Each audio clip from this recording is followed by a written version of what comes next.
Swissmade Coaching présente Entre les lignes. Aujourd'hui, les motions, un tour rapide d'un sujet complexe. Vous utilisez un peu de motion dans votre attaque?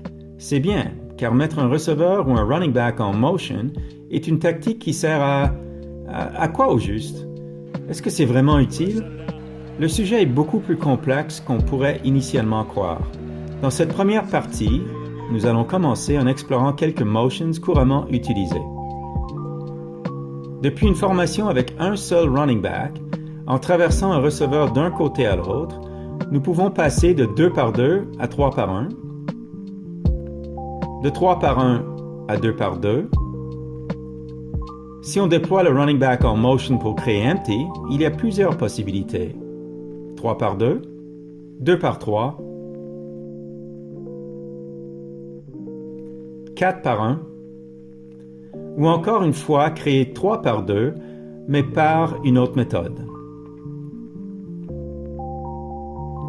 Avec 2 running backs, mettre le inside receiver en motion peut créer l'image miroitée de la formation initiale, passant ici de 1 par 2 à 2 par 1. Faire traverser le flanker depuis personnel 21 change non seulement la distribution de la formation de 1 par 2 à 2 par 1, mais change également l'équilibre de celle-ci en regroupant les 2 wide receivers du même côté.